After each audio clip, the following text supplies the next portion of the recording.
Warning, this podcast is not for the faint of heart. We keep it real and raw. And talk about issues that other podcasts wouldn't dare. This is the Truth of the Matter podcast with Dr. Spencer.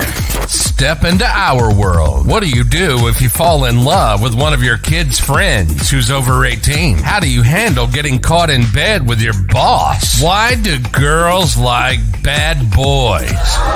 Are you burned out from an unbalanced career and personal life? Are you still working while your kids are telling you how their days went? Our passion is to help people in relationships, anyone you have a connection with in life, neighbors, coworkers, family, spouse, kids, yourself, and helping you achieve the work-life balance. Let's have some fun and let's get educated. This is the Truth of the Matter podcast. And now your host, Dr. Lamarr Renee Spencer.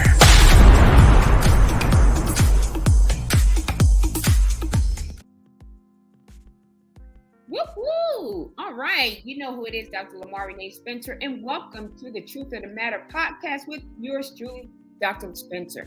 So today I have David Faust on here, and let me just tell you this, right? He is like a phenomenal person. I feel like I've known him forever, and he's very knowledgeable, but we'll get to that in a second.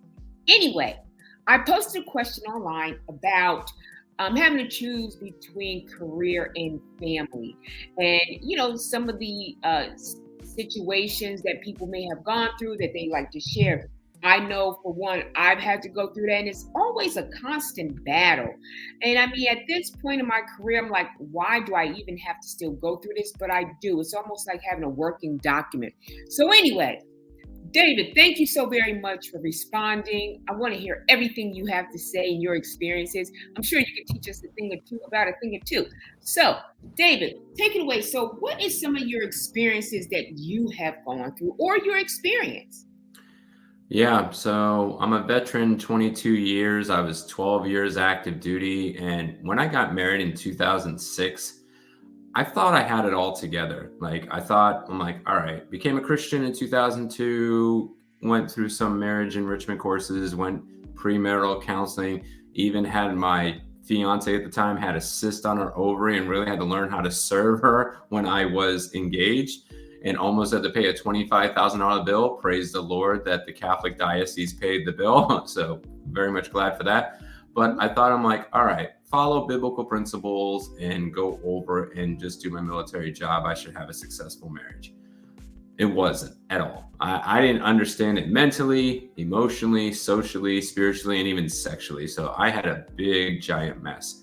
So fast forward, 2006, get married, deployed, baby, deploy again, another baby, go change career fields, have another 2 kids. I had 4 kids in 4 years. And I get to roughly 2010 to 2011, and I get called from God to teach the world better relationships. But the thing is I did not have my relationships up and rolling. And I tried to do the standard. Let's go fix the boardroom, and then the bedroom will go over and thrive. Like all of us go over and do that. Doesn't matter if you're a man or a woman. We send it like, hey, once I get these certain goals, and this overflow is going to go over and save it. And it sure doesn't. So in 2012, I had to get out of active duty military. That's another story, another time. But I was literally destroying my relationship, trying to pursue a career. And I was pursuing a career at the time to work with churches to help them in their marriages and their families. So what a hypocrite am I in that particular regard? But I didn't realize it. I just walked right through it. And in 2013, when we almost went homeless and a job was about to go away, and it's a roller coaster of a story. I'm just giving snapshots. But that particular time, it was like I threatened my wife with divorce during that day. And it was on her birthday. So I get to be the ultimate prick. I didn't calculate that. It's not like I went on there and said, hey, I'm going to do this. But I was so unconsciously aware of what I was doing. And my wife had to spiritually kick me in the jimmy that night for about 3 hours. And I took it.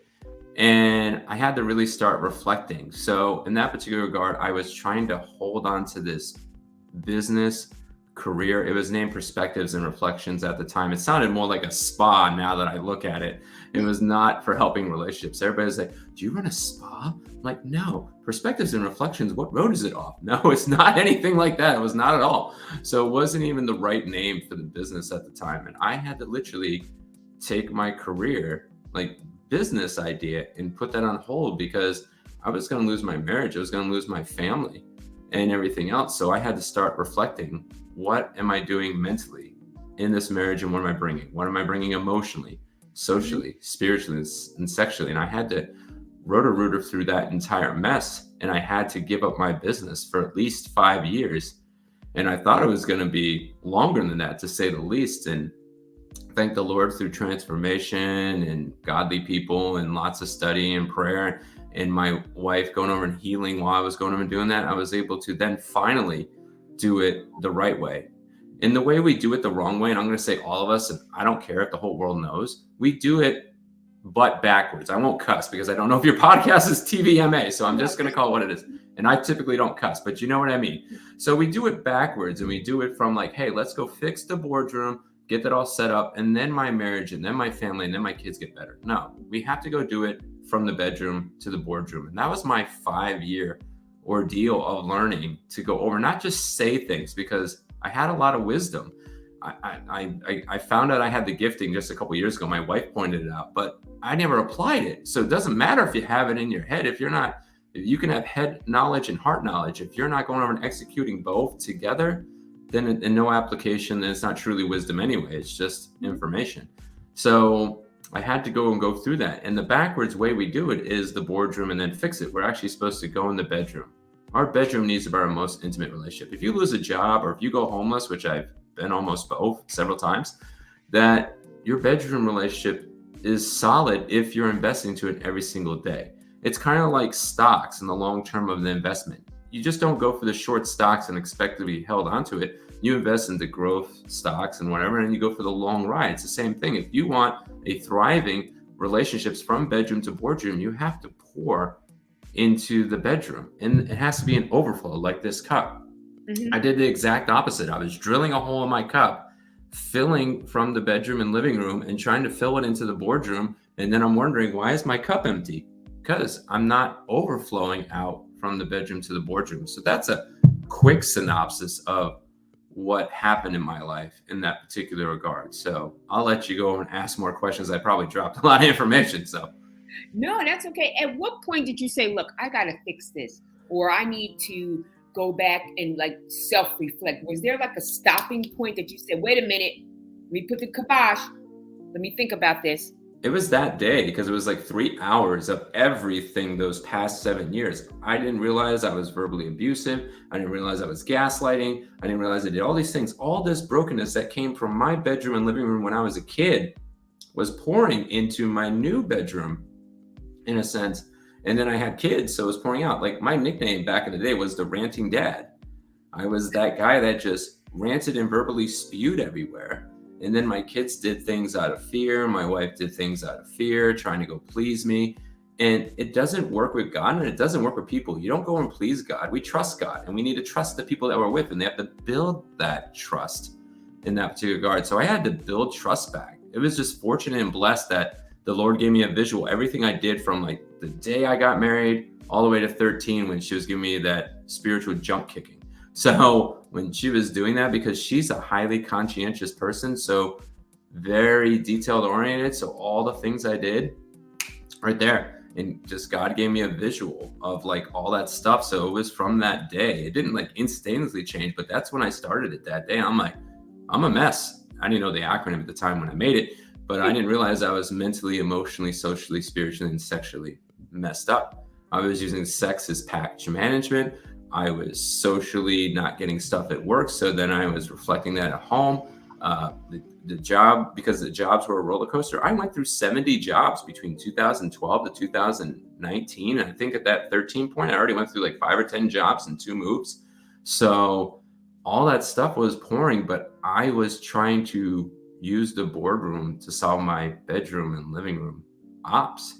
And that's when it came. But it took 5 years of a process to work through that. So from 2013 about 2018 And it was the first time my wife's like, wasn't just verbally agreeing, but spiritually and mentally, emotionally agreeing on where I'm going. Because I'm doing the same thing now in my business. I'm making it an overflow. My marriage has got to be overflowing. My family has got to be overflowing for my business to be overflowing. And that's the way you should always operate that way. And that's our societies were always built that way. How did churches start? How did small businesses and everything else? 67% of businesses are mom and pop family businesses. Mm-hmm. It started either in a bedroom or in a living room or a garage, which is part of the house. And that's where all started. And if we take that mentality and carry those values into the boardroom, it lasts. The ones that don't usually are the ones that they might make money, but they're not a business that you want to go with, or they're not a legacy place. It's not like that's where I want to work. Like Dave Ramsey's business, you can agree or disagree. It's one of the top 100 businesses that people want to work with. Why? Because he got himself right in order. Before, when he was doing the bankruptcy and everything else and trying to operate, he was pouring into his boardroom and wasn't doing it the right way. So he even takes the same advice when he takes care of his business, which I found that this one was unique. Dave Ramsey not only saves 6 to 9 months of revenue for his own personal stuff, he has 6 to 9 months of revenue for his business. Every single employee, every single operation covered. So when COVID kicked in, he was able to cover. He did that in his home life. He did that in his work life. And that's why they continue to grow, is because they take care of it in the right way. No, I totally agree. And you mentioned something that honestly that I had to deal with, right? So sometimes even as children, we function in dysfunctional situations and we just think it's okay. And then we realize that people just accept it. Well, they really don't accept it, but they don't really say too much about it. And then we become adults. And you're right, you start spewing that on your children. Mm-hmm. And so for me, it's almost like when you just said it kind of like resonated. I mean, my situation wasn't quite like that, but still, there's certain things I say and I'm like, you know what? Let me regroup. Let me kind of refocus and recenter. And you're absolutely right. It takes sometimes that one person to say something, and it's almost like a light goes on. You have like an aha moment. You're like, damn, I am like that. I really am, And then what I find is you can be great in some areas and not so good in other areas. Like the boardroom, hey, perfect. Home, sometimes we need we need to be checked, if you will. Mm. And I completely understand that. And I'm glad you actually took that in consideration. I think that's great because sometimes people don't. They keep going through life and being in denial about things like that. Yeah, I totally agree with that, because the thing of it is that the boardroom can go away in a minute. It could be money, it could be relationship. I had one job one time I interviewed for, and I knew it was going away right in the interview. They asked, like, what's my weakness? And I said, attention to detail. And I was supposed to work for Obamacare, their data analysts and whatnot. Yeah. And I'm like, but if I'm not working those skills at home, then I couldn't have got better at that particular regard. So a lot of times we think like, oh, I'm going to wait until I get called on and those types of things. We have to be ready in out of season. If we're not ready in out of season, the best, safest place it should be is practice at home, to go over and practice those skills and everything else. Even in my home, I'm like, my kids, I've been prepping them since they were like elementary. I'm like, you're going on the real world.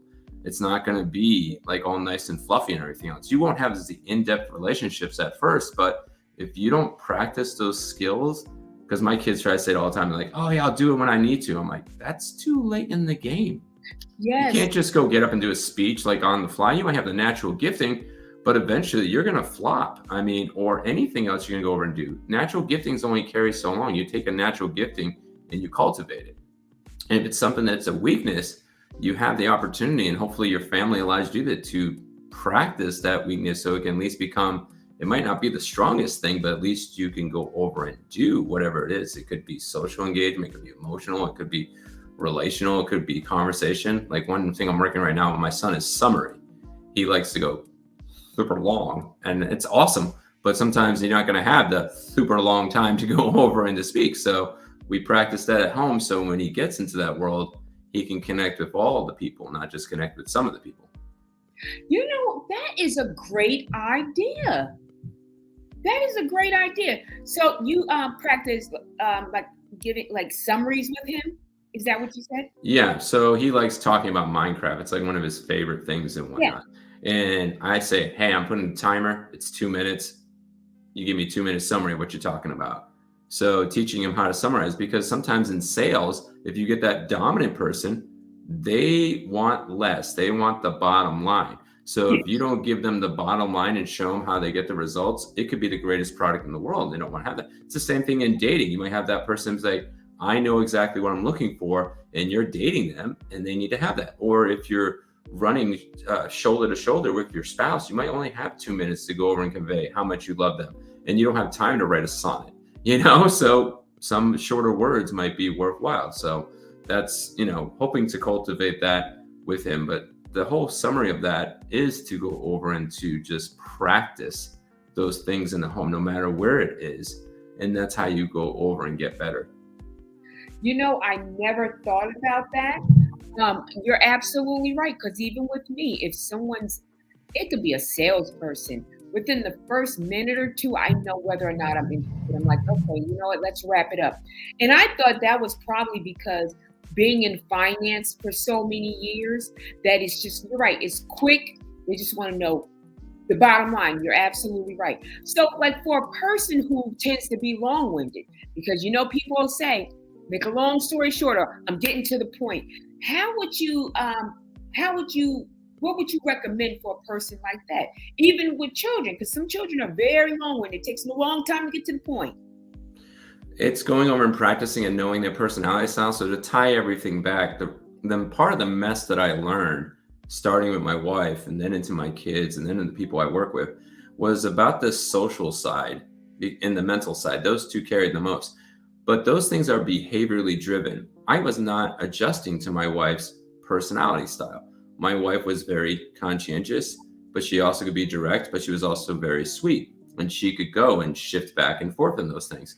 So you have to learn on what people you're with, but because the bigger lesson is you can learn to be short, and that's a soft skill that you can go over and learn. But if you don't know how to vacillate between either or, that's how you go over and win in any relationship. So I was certified as a behavioral consultant, but I had to learn how to apply those skills in there. So once you understand yourself, I'm more dominant and I'm more inspiring. So that means I'm people oriented, but I'm also very outgoing, but I also can be very short because I like to get the task done. And my wife was not that way. So I learned to adjust in that particular regard. So once you learn about yourself and then learn about others, then it's easier to go and do it because you start seeing that. So I literally got certified in the DISC model of human behavior to learn that. And I had to get a doctorate degree in my spouse. And once you do that with your deepest, most intimate person and you start practicing those skills, and with kids, it's obviously your parents, and vice versa. If you want to practice before you go to the boardroom, practice with your kids, then you go over and then can go on the boardroom, because you're not going to see the full heart of them at the boardroom. You're going to see observable surface behavior. And if you can meet that, then you're more going to be successful. That's why people that are really successful in sales, like Dr. Robert Rome, Sherry Tree, not Joe Osteen, but he is very famous with pastoral stuff. I was trying to think of someone else. All those people that go over and do sales, Les Brown and everything else, they really know people. They know just as well as their wife, as their kids and everything else. And when they get out there, they know the audience, and then they go over and adjust. So it's practice. And you got to have somebody. I would always recommend somebody mentoring you in this. You can't just do it by yourself unless you're really a person that can read and apply super quick. Yeah. I have that gifting, but it's only because of God. It's not because of me. Because when I was a kid, application was C's and D's. That's what I got through all the way through high school. It was in the past 20 years of that gifting that I can do that. So that's why I teach courses, master courses, other things of that nature. So you can use me as an example to go over and to learn. We also do consulting too. So practice at home. And if home ain't that right environment, then maybe find a consultant or a coach that's in the behavioral stream. That would help you the most. That's going to at least be the start. Your soul and your sex and other things that we talked about, that's a little deeper. That's not going to be as quick. The behavioral was the fastest in the transformation. But once you start going there, then you can go deeper in with it. So that would be my recommendation. No, you're absolutely right. It's hard for me. It really, really is. Because I used to be very like blunt to the point. And then I was just telling someone the other day, I said, I feel like I'm long-winded now. And the reason why is because work and then even school, they want more detail, like a lot of details. And they always say, I don't understand. And then like sometimes in my mind, I feel like, I'm on a merry-go-round. It's like, oh my gosh. So you're right. You're trying to get to the point, but in certain instances, it's almost like it's hard to summarize things. Yeah. And it's a lot of practice. The people that are more conscientious, my son and my wife, it's harder for them to go summarize because they feel they need to give that detail. So you could go over and have a consultant or a coach or someone that's like my style to go over and say, all right, I'll listen to you. And then I would summarize back to you what you said. And that's another way to go over and practice. You're playing like verbal spitball. You go one and then I go over and I say, this is what you said. Is this correct overall? And you have to be okay. But again, it depends on the style. If you're working in the financial industry with those types of people, they naturally want more details. So that's okay. But it just depends on who you're working with. So it's just learning that balance in that particular regard. If your community is all that style, then you're going to thrive in that style. Don't go change it just because you want to go shorter. You go shorter if that's serving the person. I had to go longer with my wife because that serves her. I have to go longer with my son, that serves him. But when it comes to my daughter, Faith, go too long, she's too gone. It's a totally different person. So it's learning to just adjust to those things. And you're not changing who you are. God's wired you a specific style. And then you have an environmental style that's going to adjust to where you work. But it's learning to visit those places. And when you visit those places, it's not as hard because inch by inch is a cinch, yard by yard is hard. When you're trying to go short and that's naturally not you, it's going to be exhausting. So you're just visiting those places. Right. No, you're absolutely right. You're absolutely right. Wow. You know what? I learned something. I never thought about maybe practicing with summarizing things with my daughter. I think she has that part down pat because she gives you the beginning of the story and the end. You got to figure the middle out. She's very direct to the point, and that's it. And she doesn't want to talk about it anymore. And there you go. And that's good for her. But when she's going out to, let's say she wants to be a scientist or she wants to be an engineer, my daughter wants to get into criminal justice and looking at a lawyer. You don't go into those types of environments and give basic facts. If that's what you're really called to do, that's going to challenge you, but it's also going to strengthen you in that particular regard so you can thrive in those environments. And then you might even find out that those environments might not be good for you. You might think it looks good on the outside, but once you learn about it from the inside. So practicing those things at home and then sharing that wisdom, that's the biggest thing. But just sharing it now, especially with kids, as they get older, teens, you want to share it more like they're an adult, but not them in charge. So it's a balance in between. You give them a view, you can give them a voice, but the vote only comes if it's they're getting influenced specifically. And a pastor friend taught me that. I saw it in a video one time. View, voice, and vote. When they're early and they're young, you're giving them a view. You're telling them what mommy and daddy is doing. When you're going over and they get older and it starts to affect them, you're giving them a voice. When it starts impacting them, then you're giving them a vote. So, and that also helps them develop because they actually feel more adultish, and it also helps you to go and make that transition. The same thing like you're doing at work. If it's like, hey, I'm in a place and I need to summarize, I'm adjusting, I'm visiting. At home, the same thing. I'm adjusting, I'm visiting as they go over in age. I think that's one of the biggest things I think I learned in my transformation is that if I visit for them, then I'm serving them. And as I outpour into them, then they can outpour into me. And then we both outpour together and we become like a spring to then go out to the world to serve others. Right. No, that makes perfect sense. Wow. So you know what? You made a good point about the career and how everything really is like fluid. Everything kind of is contingent upon each other. And I never thought about that because, again, even me, I mean, I've said, you know what? I aced it at work, but home, I needed help because sometimes it's hard for us to turn it off. We're constantly on. And then home it's different. You're absolutely right. And I know for me, I even had to take a step back because like going to different levels. Like you said, you mentioned Obamacare. I worked on the Obamacare as well. And there's the audience, there's so many different personalities. And it's hard to sometimes distinguish between who's whom and even your deliverables. That's something you have to think about, right? And so even for me, I'm like, I'm stay here, stay under the grid per se, because even when it came to the communication, different things, I'm thinking, okay, I'm great. But it wasn't just that. It was just that I was lacking in so many areas. And like you made a point earlier about some things just go back to your childhood. We didn't talk about that at childhood. You just couldn't. It's just certain things you just didn't talk about. Kids were to be seen and not heard. Yeah. And did you have that type of situation too, where you can't really say too much? There was no opinion. In my household, there was more of an opinion, way more. My dad was the 50s kid, and so was my mom. And they went over and they allowed us to speak. But the thing is when it was too much, it got stopped. Because I tend to argue everything. That's my natural proclivity.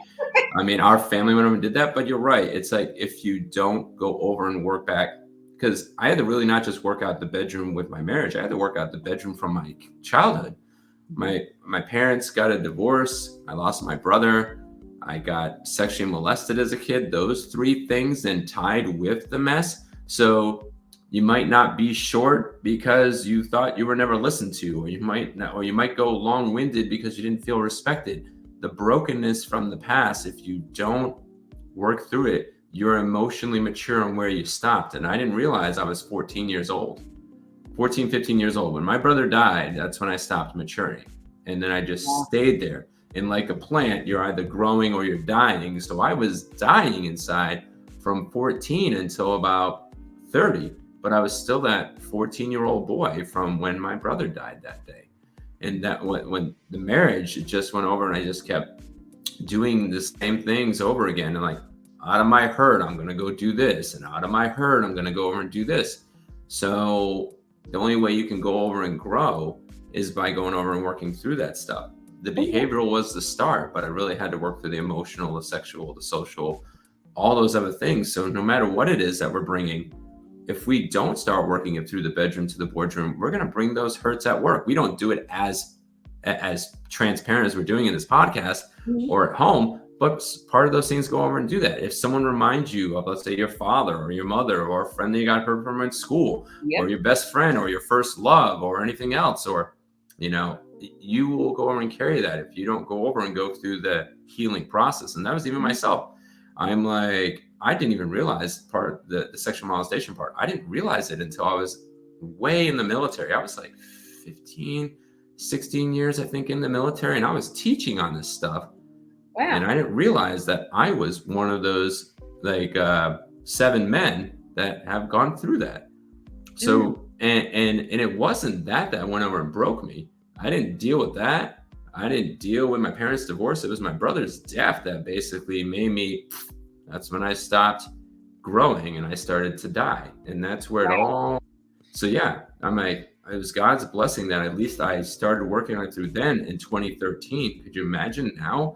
I have teens in my house. My wife's now an evangelist and published author in a couple of weeks. I could never be an outpouring to others if I didn't work through my mess. I can't serve anybody. I can't go and love anybody.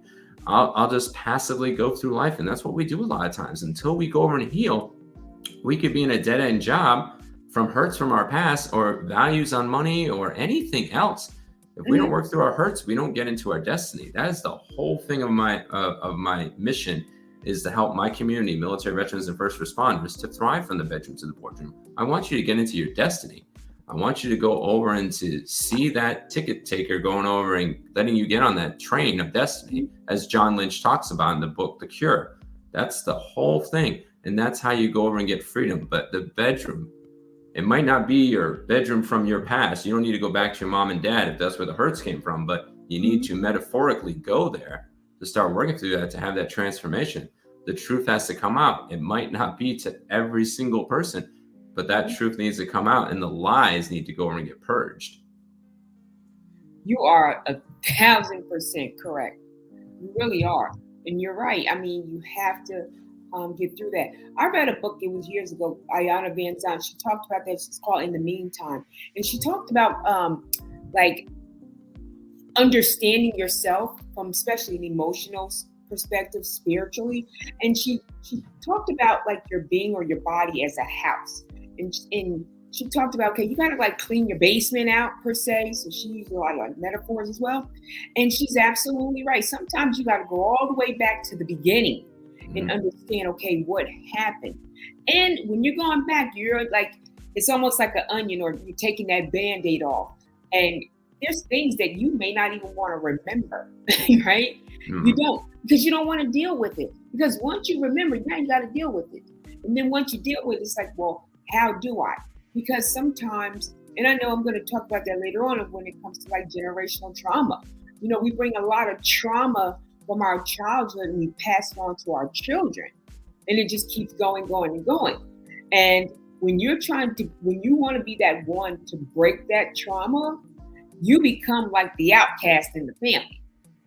You do. I 100% agree in that particular regard. There was certain things in my life I had to go and like, I'm going to honor my family, but sometimes honoring is going over and saying, okay, it's not a safe space to go over and to be. I'm going to have to love you from a distance. I actually read the book, The Lost Commandment, just recently. I'm about like 2/3 of it through, and it's talking about honoring your father and mother. And some moments you're like, okay, this is your calling. You're supposed to go and do this. But if there's really hurts and hangups and hiccups, the best way to honor them is still to uplift them. They were overall great parents.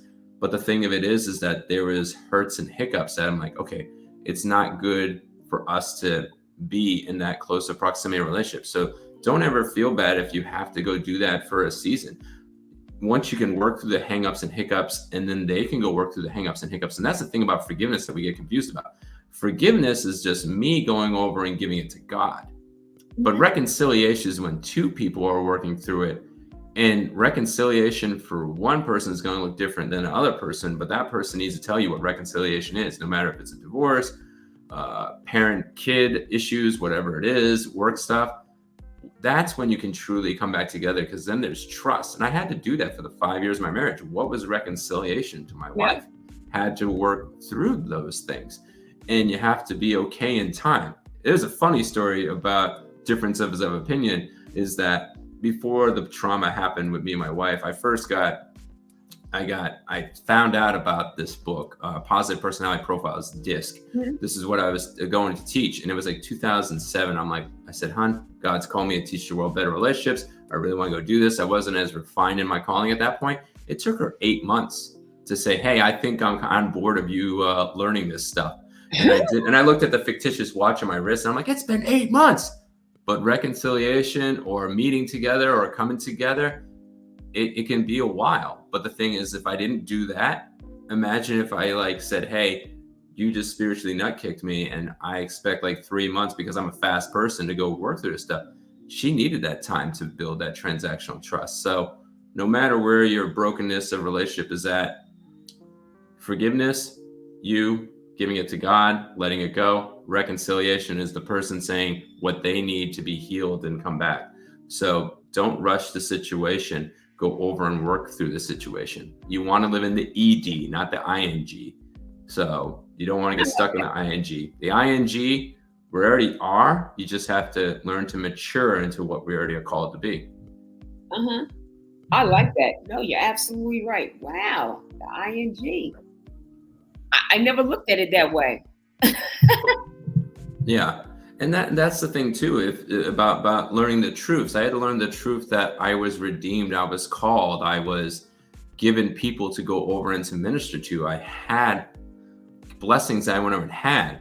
And for me, I'm a Christian, so I started seeing that pattern, ED, ED, ED, ED. Even when it was on the cross, it is finished. He didn't say it is finishing. So for me, once I started realizing that and living that out, but then gave the time for the others to come to the ED, that's when you're both truly healed. You're both truly redeemed, is when both parties get to the ED. Because if you're at the ED and they're at the ING, you're at forgiveness because you let it go, but reconciliation is not until you're both at the ED.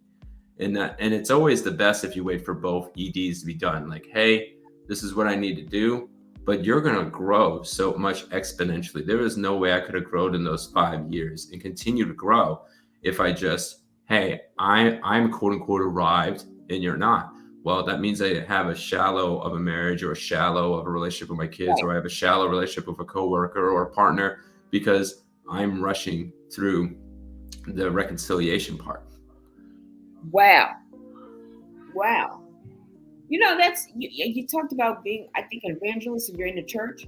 My wife is an evangelist and in the church. Yeah. That's pretty dynamic, because sometimes you can have things that you need to get work through, but you're in the church. And now I wonder how she feels, because she's really considered, like, I don't want to say the pinnacle, but people rely on her. And sometimes she may feel like, or whomever may feel like, you know what, my cup is running over. I need help myself. I think the beautiful thing is that with her specific situations, that she's in the church, so she has like-minded people that are pouring into her. And no matter where you're at, if you're an evangelist, a worker, or anything else, you got to have your cup overflowing. So overflowing, depending on where you sit, God.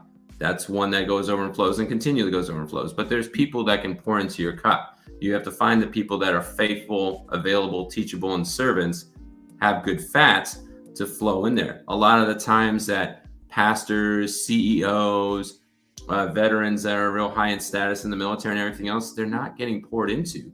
They're pouring out, and they're like a broken cistern. And that's when you see them break. It's like, I walked into this trauma or that trauma, or when the financial indebtedness, or got drugs, alcohol. When your cup is overflowing and you have a purpose and you have a belonging and you have a mission, you're going to continue to thrive. You're still going through trials and tribulations, but you're going to the source. And depending on if you're a faith-driven person, your source is God, but God uses others too.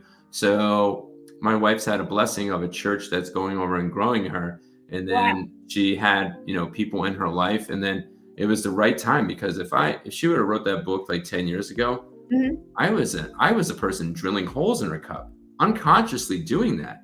And it would have destroyed her going out, because if I'm the closest person to her and I'm not going over and overflowing in her cup, then how is she going to overflow into others?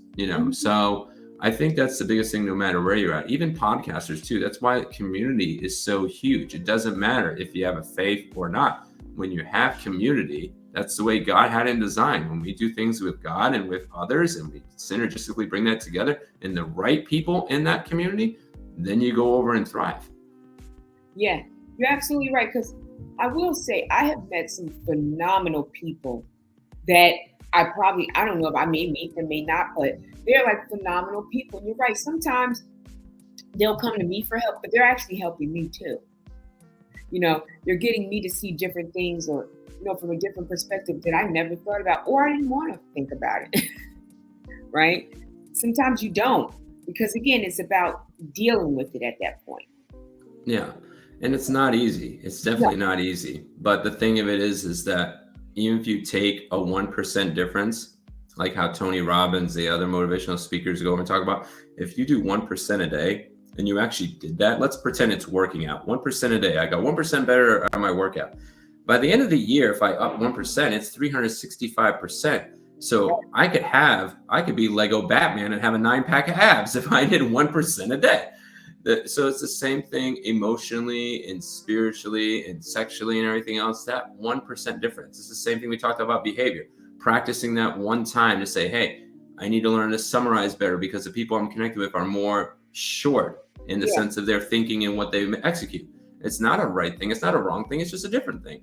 So practice that 1% in everything you do. If you practice that 1%, it's not about perfection. It's about progress more than anything else. Perfection, in my belief, is God. And I'm never going to get to perfection. The only reason I can get to perfection is because he did it. That's it. So I'm just making progress to what he's already called me to be, doing that 1% each and every day and giving him the glory for it. And then that transforms you. You come to ED because you start living out the truth instead of living out the lie. And I think that's the great thing about your podcast. You talk about the truth of the matter. The truth of the matter is when you live in the truth, it sets you free, and it sets you free indeed. And you break those pink fuzzy handcuffs.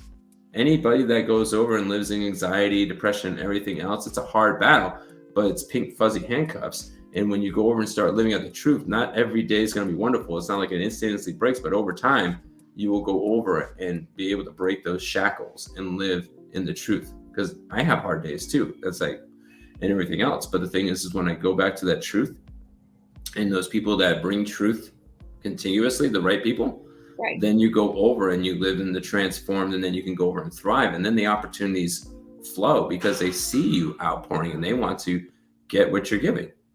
You're absolutely right. I mean, you nailed it. You're absolutely right. And I want to, like, for me, I charge myself with that every day of living in my truth, because it helps me to grow as a person. I always say, you learn from people and projects. Actually, Les Brown said that. And it's true. You learn from other people in your own projects. Your project can be something that you dealt with as a child. Now you have to kind of unpack it, per se. Like I said, you don't always want to deal with it, but you have to deal with it.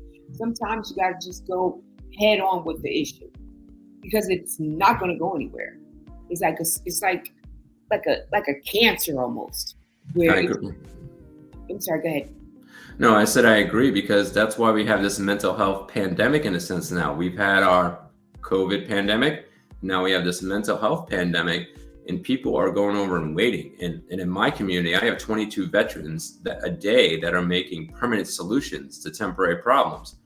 Mm-hmm. We can't allow the cancer to go beat us. We have another mission. And that's what I'm out here for, is to help them get to their next mission. So go over and seek the help. I mean, to go over, we're there. And the people that are wanting to give the help, we need to go out and make our voices known so they know where to go.